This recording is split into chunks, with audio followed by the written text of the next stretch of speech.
Bonjour, merci d'avoir cliqué sur le lien de cette vidéo. Donc aujourd'hui, nous allons voir comment, au moment où la vache est mise sur la sellette, en fait, elle a très certainement l'impact environnemental du mode de vie que l'on choisit pour elle. Et peut-être, si on la remettait à sa place, dans sa niche écologique, au milieu de tous les autres animaux qui l'accompagnaient, nous pourrions stocker vachement de CO2. Et nous sommes ici sur ma parcelle expérimentale où j'ai pu répliquer des expériences venues d'outre-Atlantique qui sont liées à l'intuition d'un homme qui est Gabe Brown, que vous voyez apparaître ici, qui a eu l'intuition de dire, voilà, mes terres sont des terres à bisons et je vais refaire pâturer mes vaches comme des bisons et nous allons voir que ça peut vraiment tout changer. Et en tout cas, ça a pas mal changé les choses pour lui. Puisque sur ce graphique, il nous présente l'évolution de la quantité de matière organique de ces sols, qui apporte la couleur au sol. Ça, c'est le carbone qui est contenu dans le sol. C'est pour ça qu'il noircit ça. Et ce qui attire pas mal l'attention, c'est la quantité phénoménale de matière organique qui est présente dans son sol. Et là-dessus, bon, j'ai vérifié, voilà, il nous présente le sol. Il n'y a pas d'erreur, on a bien un sol qui est très très riche en matière organique. Et si on reprend ce graphique et qu'on le traduit en courbe, voilà l'évolution qu'on peut avoir. Et ça, immédiatement, ça attire l'attention et ça correspond bien au saut de potentiel que décrit Olivier Husson dans sa conférence sur les cercles vicieux de la compaction des sols. Et Gabe Brown, dans son livre From Dirt to Soil, nous décrit les différents événements qui ont jalonné cette période. Donc le premier événement, ça a été l'arrêt du travail du sol en 1993, puisque à ce moment-là, le sol était vraiment complètement flingué et il ne pouvait même plus absorber l'eau. Et ça, c'est souvent le moment où les gens abandonnent leur terre. Mais lui, il n'a pas abandonné, il a décidé de mettre en place une diversification de cultures. Malheureusement, derrière, il a été frappé par toute une série d'épisodes climatiques qui l'ont contraint à ne plus avoir de trésorerie et à abandonner l'utilisation des engrais de synthèse. Et pour compenser cela, il a mis en place des couverts intercalaires, mais sitôt que le climat est revenu normal et que la trésorerie est revenue, il a repris la mauvaise pratique de mettre de l'azote de synthèse. Et en tout cas, cette période où il y a eu les aléas climatiques s'est accompagnée d'une hausse assez rapide de taux de matière organique. Alors ça peut s'expliquer parce qu'il y a eu pas mal d'herbes et de nutriments au sol, mais très certainement pas que. Et il a rencontré le docteur Chris Nichols qui lui a dit que c'était probablement lié aussi au fait qu'il n'ait pas introduit d'azote de synthèse. Du coup, ils ont convenu d'élaborer une stratégie de réduction de l'azote, de sevrage, modifier les pratiques. Donc la première modification, ça a été l'introduction de couverts multi-espèces, c'est-à-dire plus étoffés et avec plus de diversité de plantes, parce qu'elle lui a dit que c'était important que chaque plante hébergeait des cortèges bactériens et fongiques, et que ça c'était très certainement important dans l'écosystème, en tout cas natif. Il y avait une diversité beaucoup plus importante qui n'était pas présente sur ces sols, et il fallait qu'il travaille dans ce sens. Et donc, une fois mis ça en place, puisque ces couverts peuvent se substituer et fabriquer l'azote, mais aussi pas que la biologie peut fabriquer l'azote, il a réintroduit l'élevage et à la fin, il arrive avec une très très haute biodiversité d'espèces, puisque quand on est dans l'élevage, on peut se permettre de mettre énormément de plantes et on n'est pas dans la monoculture. Maintenant, si on regarde également ce que nous dit Gabe Brown, ce qu'il nous montre de son sol, c'est que la quantité la profondeur du stockage de matière organique a augmenté. Et voilà une photo. Et donc, si on s'amuse à faire des calculs, bon là j'avais fait une série d'hypothèses, on voit que dans tous les cas, le stock carbone cumulé est de 450 tonnes de CO2 par hectare. Donc ça, c'est absolument monstrueux. Et sur les vitesses d'accumulation, on est voilà, potentiellement jusqu'à des teneurs jusqu'à 80 tonnes par hectare par an. Et on est bien bien loin des 2-3 tonnes qu'on nous dit possible. Donc du coup, ça a attiré mon attention et j'ai voulu expérimenter. Donc je vous présente ma parcelle expérimentale, qui est une zone qui est très intéressante puisqu'elle est très contrastée. On a des zones qui sont voilà, à peu près au seuil où Gabe Brown avait des problèmes, à 2% de matière organique, et c'est vrai que c'était pas génial. quand j'ai commencé dans ces zones-là. Et après, des zones relativement fertiles avec des teneurs en matière organique de l'ordre de 6%. Et aussi, on a une gestion de l'eau qui est très hétérogène sur la parcelle, puisque c'est un fond de vallée en quelque sorte. Et ça, c'était intéressant parce qu'on pouvait tester la réponse euh, de l'expérimentation sur plusieurs zones différentes. Donc la première zone, c'est celle que j'appelle truffière, qui est vraiment très très dégradée. Voilà comment ça pousse. En comparaison, je vous montre une autre zone qui est, on va dire, au seuil de fertilité. Donc voilà à peu près les plantes qu'on peut avoir. Et enfin, une zone que j'appelle le bon coin, qui est vraiment la zone fertile, où là, on a des croissances qui sont beaucoup plus imposantes, comme vous voyez sur la photo. Et là-dedans, bon, dans les expérimentations, j'ai aussi fait de la pulvérisation d'oligo-éléments, parce qu'on va voir qu'on va beaucoup s'intéresser aux oligo-éléments. Et donc c'est quelque chose qui apparaît en violet, mais je ne peux pas vous montrer de photos des oligo-éléments. Donc voilà, si je compare les différentes zones, vous voyez que quand même, mon pied indique la taille des plantes. Vous voyez qu'il y a une grande différence et qu'on a tout intérêt à introduire du carbone dans les sols si on veut améliorer la croissance des plantes. Et donc maintenant, on va s'intéresser à la fertilité que peut documenter Gabe Brown, puisque en fait, souvent on m'a dit que euh, Guy Brown était dans une situation climatique un peu particulière, puisqu'il a un hiver qui dure 110 jours, et que c'était pour ça qu'il stockait du carbone. On m'a aussi dit que l'accumulation de carbone pouvait être le signe d'un blocage de fertilité et que euh, c'était pas forcément très très intéressant. On m'a aussi dit que les teneurs en carbone de Guy Brown étaient une erreur comme ce qu'on pouvait avoir sur la quantité de fer dans les épinards et que c'était une erreur de virgule. Donc on va regarder ça en détail par rapport aux éléments qu'il peut communiquer. Donc voilà ce qu'il nous dit avoir comme élément présent dans son sol autour de l'année 1996. Donc là vous avez des petites sphères avec des lettres. Donc le C c'est le carbone liquide qui est mobile dans le sol, qui est très important. C'est la nourriture des microbes. Vous avez le P qui est la quantité en phosphore, donc ça c'est très important aussi. Le K qui correspond au potassium et le N à l'azote. Donc tout ça, ce sont les éléments les plus importants qui sont contenus dans les sols. Et voilà ce qu'il nous donne pour l'année 2012. Vous voyez que ça a pas mal augmenté. Euh, Et si on compare, donc ça c'est très intéressant, oui, parce que Guy Brown évolue, donc ça veut dire quand même que la pratique est intéressante, il n'y a pas de blocage des oligo-éléments et il a intérêt à augmenter la matière organique. Si on compare à des gens qui sont proches de chez lui en organics, donc ça c'est l'équivalent du bio, ou à du no-till qui est quelqu'un qui ne va pas travailler le sol, ben vous voyez que quand même Guy Brown quelque part, euh, il a été mauvais, il est aujourd'hui devenu bon, et les agricultures biologiques ou ACS sont quelque part largués. Mais aujourd'hui, voilà ce qu'il nous montre. Là, vous voyez qu'il a quand même des valeurs qui sont complètement stratosphériques, puisque si on regarde juste pour l'azote, il a 320 unités dans son profil quand il dose, alors que quand on fait du maïs en intensif, on en met 200. Donc ça fabrique beaucoup plus que ce qu'aurait besoin une culture dite industrielle. Et donc tout ça, c'est validé par des scientifiques aux USA, puisqu'on a vu qu'il était entouré de Chris Nichols, mais il y a d'autres scientifiques comme le professeur Rick Haney, qui est quelqu'un qui a mis au point un protocole d'analyse. Et on a aussi Ray Archuleta, qui est quelqu'un qui est spécialisé dans l'accompagnement des agriculteurs pour la transition agroécologique. Donc là, dedans, moi j'ai voulu savoir où était la performance de mes sols.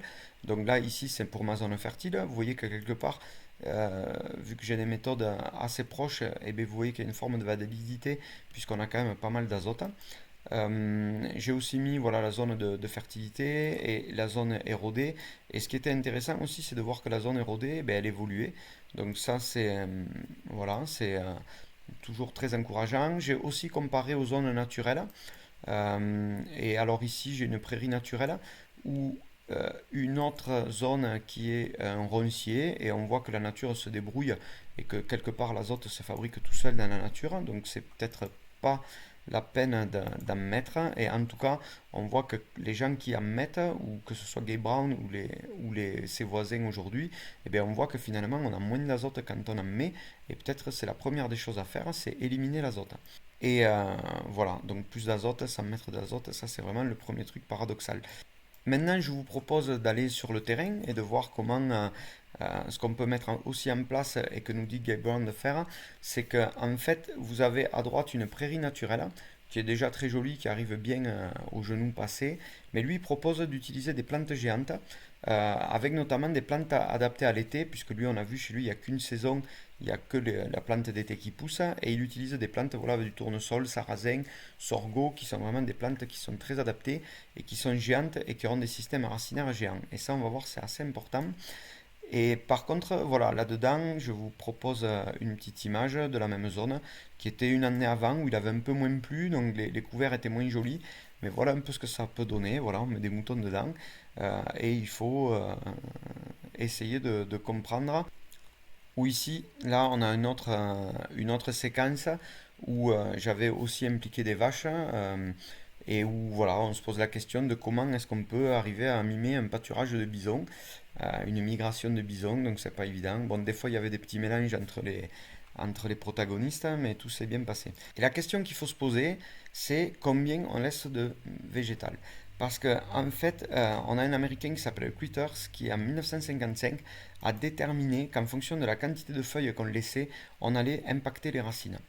Donc ça c'est voilà, c'est la question et donc ce qu'on voit c'est que à partir de 50% des feuillages, on va commencer à perdre des racines et à 80% des feuillages, on a perdu déjà toutes les racines.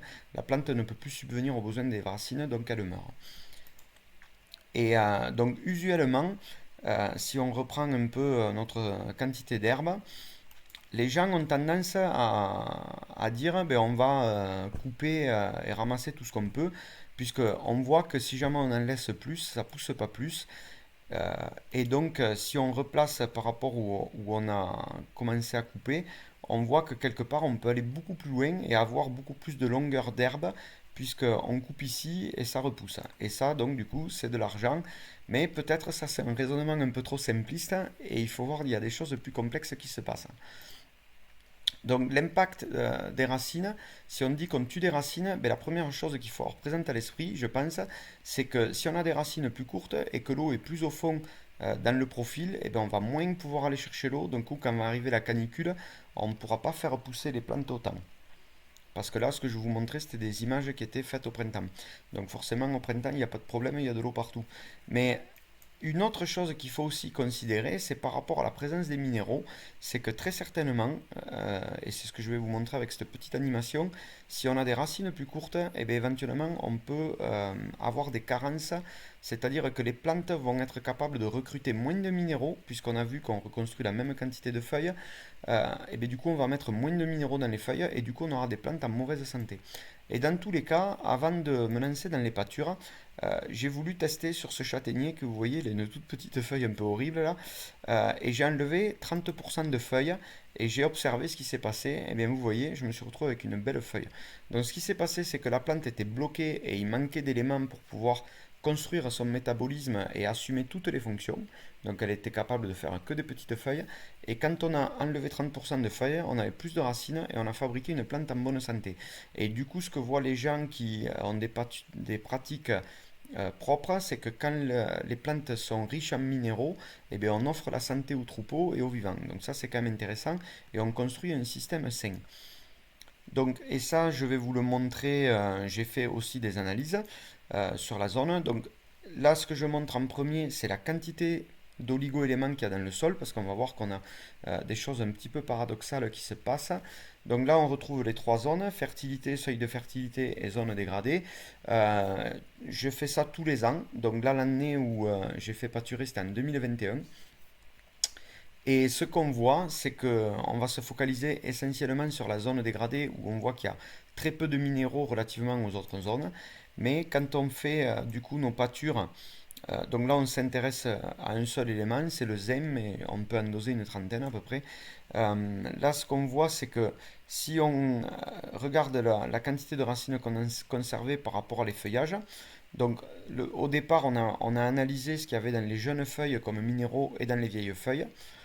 Puis j'ai aussi pu observer pour les pieds entiers combien il y avait de minéraux ou les pieds pulvérisés. Bon, ici il n'y a pas de pulvérisation, mais c'est le synoptique qui est comme ça. Euh, Et ici, on a quand on fait le bon stade de pâture, qui est en jaune donc, et ensuite le pied rasé, où aussi on a analysé les minéraux. Donc tout ça, ça apparaît ici, c'est ce groupe de barres.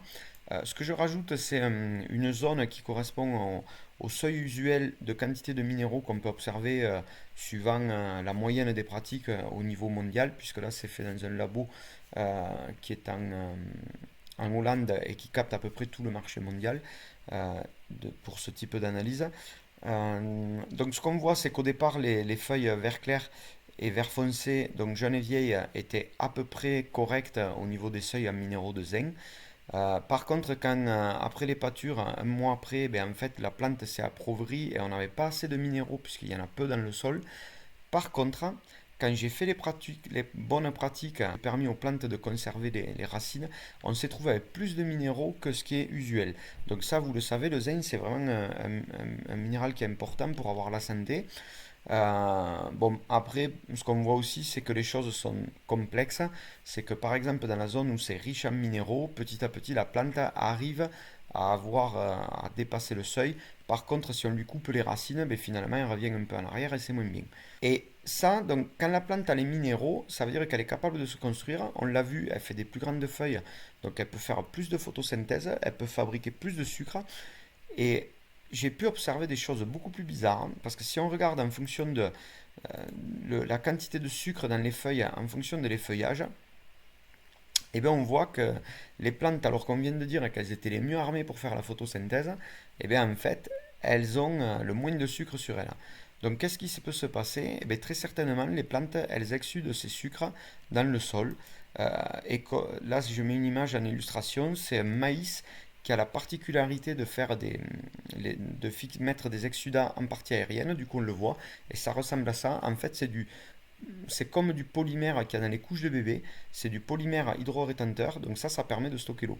Donc immédiatement, vous comprenez que si on cible le bon seuil de plature, en plus d'avoir les minéraux, car on met le carbone sous forme de polymère, alors ça c'est intéressant parce qu'au lieu de stocker 7 fois la quantité d'eau par rapport au carbone, eh bien, on va pouvoir stocker 100 fois. Je travaille dans la chimie et c'est des molécules qu'on fabriquait dans mon laboratoire.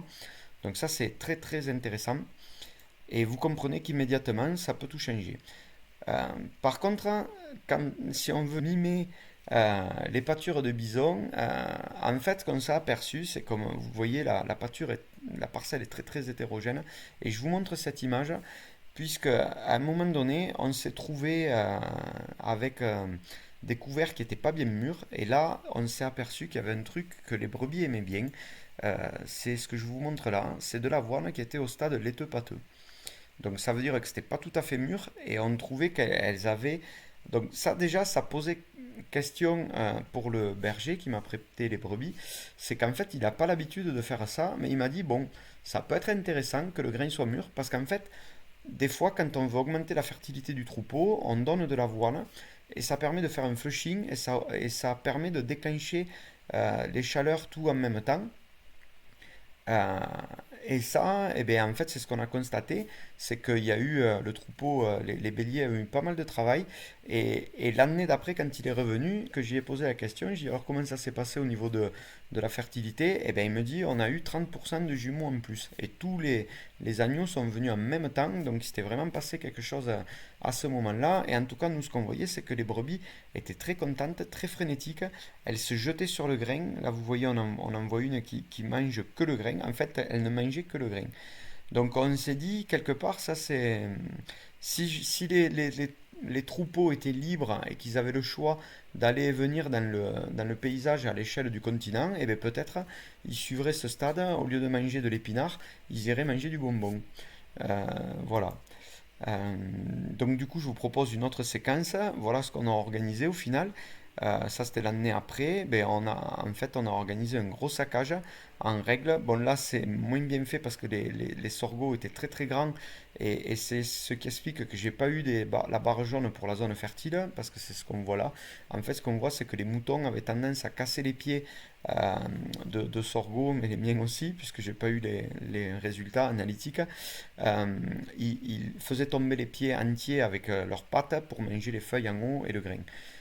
Et là, voilà ce que faisaient les vaches. Bon, là, les plantes étaient un peu plus proportionnées à leur taille, donc ça se passait mieux. Et là, on a eu du bon boulot. Et si on va dans une autre zone qui était plus adaptée aux moutons, ça c'est la zone de la truffière. Et là, c'est une image où on voit en fait, c'est quand on a fini. Ça c'est le bon résultat. Et du coup, en gros, ça ressemble à un saccage. Parce que par rapport et personne ne fait ça en fait. Ça fait 10 000 ans qu'on a interdit ça. Parce que pour l'homme, c'est un non-sens. On n'a pas récupéré de grains. Il reste de l'herbe, de la matière fourragère. Donc du coup, on se dit qu'on a vraiment perdu de l'argent et qu'on n'a pas été bon sur ce coup-là. Mais on a vu, éventuellement, on a stocké le polymère. Et en tout cas, j'ai pris conscience des choses sur cette zone-là, une année avant, puisque les fèves étaient vraiment ridicules, même les sorgho d'ailleurs. Donc ça, c'est du sorgho, là, ils font à peu près 70-80 cm. L'année avant, ils faisaient 30 cm et les fèves faisaient 8 cm. Mais immédiatement, 3-4 mois après la pâture, les fèves faisaient 30 cm, donc la taille était multipliée par 3.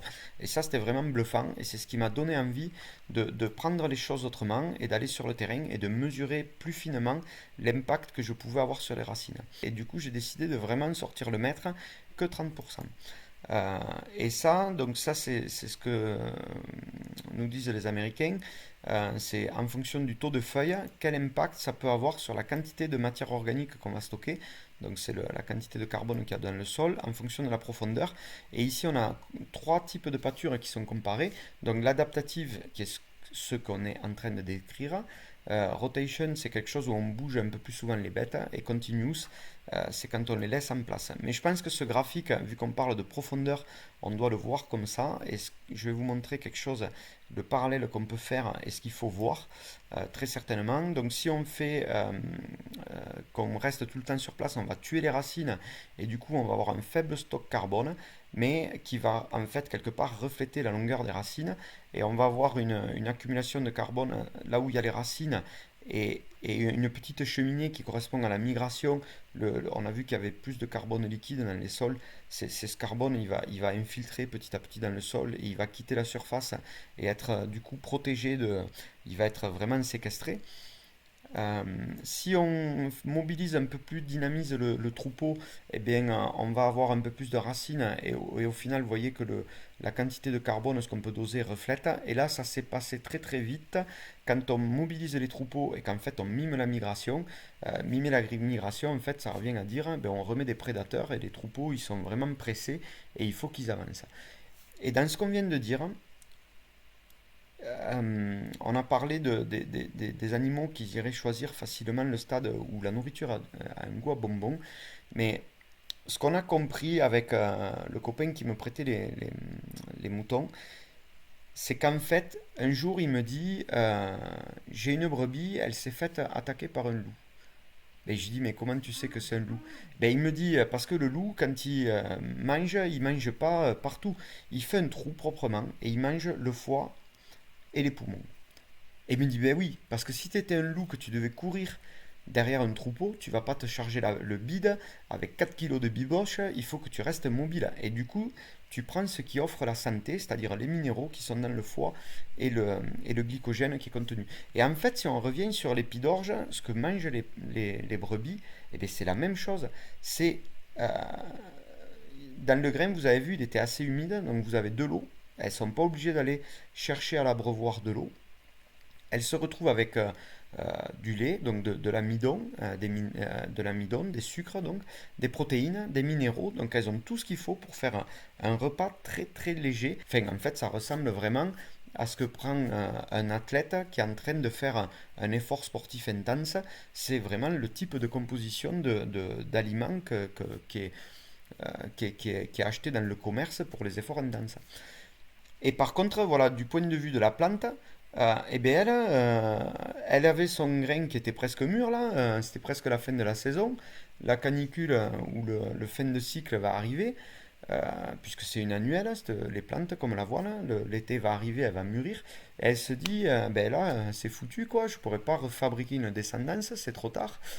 Et en fait, la nature a sélectionné les plantes qui, au lieu de conserver le sucre et de se reconstruire, injectent le sucre dans le sol, nourrissent les champignons qui vont donner en retour les minéraux et elles le mettent en même temps sous forme de polymère hydrorétenteur pour stocker de l'eau, pour offrir le maximum de chances à leur descendance de vivre. Et en fait, en faisant ça, eh bien, leur descendance, elle a vécu, et du coup, les gènes ont été transférés. Et aujourd'hui, les plantes qui nous entourent ont ces gènes, ont ces capacités. Et si on mime la migration du troupeau de bisons poursuivi par les loups, alors on ne met pas le loup, c'est à nous, hommes, de faire des clôtures et dynamiser les troupeaux. Et ça, eh ben, on peut le voir. Je me suis amusé, enfin amusé, j'ai regardé ce qui se passe au niveau d'un pied de sorgho qui a été pâturé au stade que j'avais pu déterminer où il n'avait pas le sucre. J'ai dit, voyons, est-ce qu'on voit le sucre? Et du coup, voilà, j'ai fait plusieurs trous au pied de ce sorgho, plus ou moins écarté. Et j'ai, avec cet outil, prélevé des carottes de sol. Et vous voyez que les deux centrales, elles ont des taches. Donc en fait, on voit bien que le sucre, il imbibe le sol. Là, c'était très près du stade de pâture, c'était 3 semaines après. Donc, il rentre dans le sol et ça, du coup, ben, vous voyez qu'il est placé assez profond, il est séquestré, il est caché à l'abri de la lumière. Et alors, plutôt que de fabriquer des plantes, en fait, où on va avoir un mauvais rendement et les feuilles vont s'oxyder avec les UV, le carbone va être en surface, donc quand il va faire chaud, voilà, ça va oxyder, ça va émettre du CO2. Ben non, là c'est bien planqué. Et en fait, les plantes qui ont eu cette mutation, injecter le sucre dans le sol quand elles sentent que c'est trop tard et qu'elles ont été pâturées et qu'elles ont toute la capacité à faire la photosynthèse, eh ben, elles nourrissent les champignons avec les exudats et du coup elles ont offert le maximum de chances de vie à leur descendance et aujourd'hui elles ont les gènes présents. Et aujourd'hui, voilà, et donc maintenant, si on vient sur cette notion de spatiale où on me disait que Gay Brown ne pouvait stocker du carbone parce que le climat était trop frais, vous voyez qu'il y a un autre homme qui s'appelle Alan Williams qui a noté, donc lui il anime des groupes il vient faire du conseil auprès des gens qui font des pâtures, il a 200 personnes, et il a noté que voilà, dans tout un tas d'États des États-Unis à différentes latitudes, et bien, il a bien toujours les mêmes phénomènes bizarres où les gens ils accumulent en moyenne 0,45% de matière organique par an, ce qui est très conséquent. Normalement, on admet 0,1 en 2-3 ans, quoi, hein. Et donc, si on revient sur le terrain, eh bien, il m'a été possible de prélever des échantillons. Donc, ce que je vous montre, c'est ici, comme la parcelle est une agroforesterie, on a des bandes où on ne peut pas mettre les vaches et qui sont constituées, c'est en quelque sorte des prairies naturelles où jamais il y a l'animal qui vient pâturer. Donc après ces prairies naturelles avec il y a pas mal d'espèces de plantes quand même, on a de la diversité, on ne met pas d'azote et il est possible même 5 ans après de venir prendre un échantillon. Donc très certainement ça a stocké un peu de carbone puisque c'est une prairie et qu'on dit qu'une prairie c'est bien, mais par contre du fait qu'on n'ait pas qu'on n'amène pas qu'on n'active pas le mécanisme des plantes, et bien du coup il se passe pas grand chose, c'est à peu près stable. Et si on prend un échantillon dans la zone juste à côté, on voit que à l'œil nu ça se voit. Ici c'est plus sombre au niveau de la surface. On a une accumulation de carbone et en tout cas j'ai pu au fil des ans prélever des échantillons, bon pas juste une carotte pour une zone mais une douzaine pour limiter les erreurs, prélever ces échantillons, les envoyer doser. Et voilà donc le graphe que j'ai pu obtenir aussi pour la France, qui montre que, donc ici on a les années qui passent, et les teneurs en matière organique pour les trois zones, le Bon Coin, Alisier et la Truffière. En pointillé, vous avez les évolutions, ce qui est espérable au mieux par les gens. Et voilà les évolutions qui, si on vient les placer par rapport à ce qu'on a vu au début, l'évolution de Gay Brown, vous voyez que c'est parfaitement superposable et qu'en fonction des niveaux de fertilité initiaux, on a bien des courbes qui sont dans les mêmes cinétiques. Bon, on a une petite anomalie pour la truffière parce qu'en fait, comme on aime planter, Guy Brown lui met que les plantes d'été et moi je peux mettre aussi des plantes d'hiver, donc on aime planter et on était obligé on n'avait pas le gel qui nous aidait à tuer les plantes. Du coup on faisait un peu de travail du sol et on oxydait la matière organique. Du coup on en perdait, quand on a arrêté ça allait mieux. Les zones un peu plus fertiles, bon ben c'était mieux et vous voyez que ça monte bien. Et par contre voilà, on explique que le bon coin monte un peu moins vite puisqu'on a, comme on a vu, on a de moins bonnes pâtures. Euh, voilà, donc si maintenant on regarde au niveau de l'impact qu'on peut avoir au niveau du climat, donc là on va regarder une vidéo de la NASA qui montre l'évolution. Donc quand c'est rouge, ça veut dire qu'on est en augmentation de CO2 et quand c'est clair, c'est qu'on est par rapport à la moyenne de l'année d'avant. Donc là je vous montre la vidéo, mais vraiment très vite, c'est pour faire un survol. Il faut regarder la petite image en bas, c'est un survol sur l'année. Vous voyez qu'il y a des moments, il y a énormément de CO2, c'est très rouge dans l'atmosphère. Des moments, c'est plus clair. Et on va le reprendre maintenant mois par mois. Et on va se poser la question de savoir où est la Chine, hein, parce que vous allez voir. Donc là, on est au mois de janvier. Là, on peut se poser la question de où sont les centrales thermiques qui nous permettent de nous chauffer, puisque normalement, on consomme plus d'énergie en hiver. Et vous voyez que finalement, l'atmosphère est assez claire. En février, pareil. Et puis on voit qu'en mars, ça commence à devenir rouge. Euh, Avril, pareil. Mais aussi, donc là, on peut se poser la question de est-ce que c'est vraiment les émissions de l'homme qui sont responsables de autant de CO2 dans l'atmosphère. Et en fait, oui, ce qu'il faut voir aussi, c'est le contre-exemple. Voilà, en août, si je reviens un peu en arrière, vous voyez, la Chine est vraiment une toute petite tâche, alors que c'est vraiment la zone qui émet le plus de CO2 au monde. Donc tout ça, c'est pour vous montrer que je reviens un peu en arrière, hein, désolé. Tout ça, c'est pour montrer que l'écosystème prairial, brasse en fait dans la biographie 9 fois les quantités de CO2 que peut émettre l'homme. Donc, si on améliore le rendement de séquestration en évitant de mettre les feuilles à la surface et qu'on enfouit directement le CO2, qu'on fait de la vraie séquestration, et qui en plus va aider, comme on a vu au départ, les plantes, vous voyez l'impact que ça a sur les croissances. Si on injecte le carbone dans le sol, on va améliorer énormément le système et on va pouvoir avoir un impact climatique très important. Et là-dedans, je voudrais vous donner quelques repères. On va voir quelques ordres de grandeur. Donc un homme au niveau mondial, en fait, il émet 4,8 tonnes de CO2. Bon, nous, on est des Français, donc on est moins bon, on est à 9 tonnes. Maintenant, si jamais vous faisiez, mettons, l'effort d'aller au boulot en vélo, qu'est-ce que ça peut donner? Donc moi, j'ai fait ça. En un an, j'avais économisé 1 tonne de CO2. Donc bon, c'est pas énorme. Du coup, c'est comme ça que j'étais venu à me dire, je vais mettre de l'agroforesterie. Donc là, je suis passé à 3 tonnes de CO2 par an. Et puis, si j'avais planté une forêt, en fait, j'aurais été à 16 tonnes. Mais maintenant, si on regarde ce que ça peut donner, la quantité de CO2 qu'il faudrait en France séquestrer par rapport au sol pour que les sols absorbent toutes nos émissions, donc il faudrait séquestrer 19 tonnes par an. Et si jamais on ramène ça aux vaches, il faudrait que les vaches séquestrent 31 tonnes de CO2 pour pouvoir absorber tout ce que l'homme émet. Pour ce qui est au niveau mondial, donc là on aura un peu plus d'émissions absorbées par rapport à la SAU. Et ensuite, si on ramène aux vaches, par contre, il y a un peu il y a un petit peu plus de vaches au niveau mondial, donc elles auraient que 19 tonnes à faire chacune. Et maintenant, si on regarde ce qu'a pu faire Guy Brown, donc il a absorbé lui 440 tonnes de CO2 par hectare. Donc ça c'était sur 20 ans, mais il y a un Américain qui s'appelle Russell Hendricks qui a pas trop tergiversé, qui est allé droit au but, et lui il a fait ça en 10 ans, et encore sur 30 cm, on a vu que le carbone peut s'injecter sur plus de profondeur. Donc ça veut dire que sur un hectare, on peut absorber 18 années de CO2, donc en moins de 10 ans, ou pour la France, 23 ans. Donc et maintenant, si on généralisait ça, c'est-à-dire on mettait des vaches partout et qu'on on fasse pâturer, vous allez me dire, ah oui, le méthane. Donc pour le méthane, donc une vache qui